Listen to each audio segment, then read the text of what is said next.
আসসালামু আলাইকুম। চলে আসলাম আজকে ঈদের দ্বিতীয় দিন পর বাজার করতে। বাজারে এসে দেখি সব জায়গায় আগুন। তরমুজের মতো সেই দাম সব জায়গায় বেড়ে গিয়েছে। জাতীয় মাছ ইলিশ, সেটা হচ্ছে পাঙ্গাস। এই পাঙ্গাসটা দেখুন, এর দাম হচ্ছে 220 টাকা, 200 টাকা। এখন বলেন কি খাবে তারা? এত দাম। আর এগুলো হচ্ছে 350-400 টাকা কেজি। বাজারে তেমন কোনো মাছওয়ালা নেই, মাছের দোকান নেই, তার জন্য তারা সুযোগ পেয়ে এই জিনিসটা নিয়েছে। হ্যাঁ রে বাঙালিরা, আর কত কি করবে বলেন? আল্লাহ পাক সবাইকে ভালো রাখুক। এই পাঙ্গাস মাছের কেজি যদি 200 টাকা হয়ে যায়, তাহলে আর কি করবে? যাক, শেষ পর্যন্ত মাছ নিয়ে এখন চলে আসলাম সবজির বাজারে। সবজির বাজার তো বলবেই না, কোনোটায় ধরাও যাচ্ছে না, এত দাম।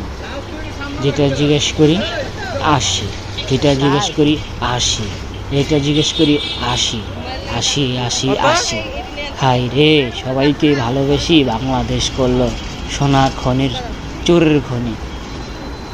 80 টাকা হলে মানুষ সবজি খাবে না কিনবে? ভাইস্তা তো দেখে আমার কি খুশি।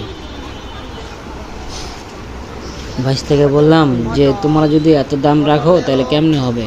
পটলও কেজি 80।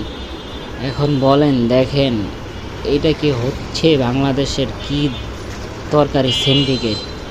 টমেটো এখন 60 টাকা, 20 টাকার টমেটো এখন 60 টাকা হয়ে গিয়েছে। আপনারা বলুন কি করা উচিত? না, এই দেশে মনে আর থাকা যাচ্ছে না। এরকম যদি হয় প্রতিনিয়ত, তাহলে হয়তো আর দেশে থাকা যাবে না।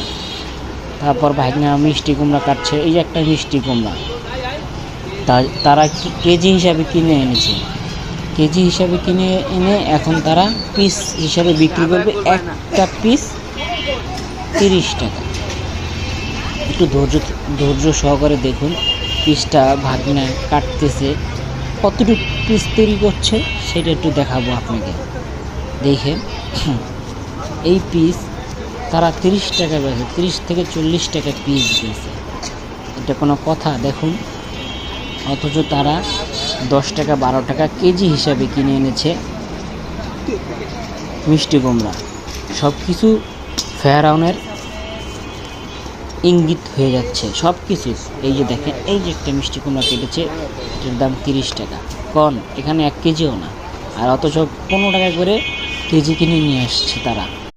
আসসালামু আলাইকুম। চলে আসলাম আজকে ঈদের দ্বিতীয় দিন পর বাজার করতে।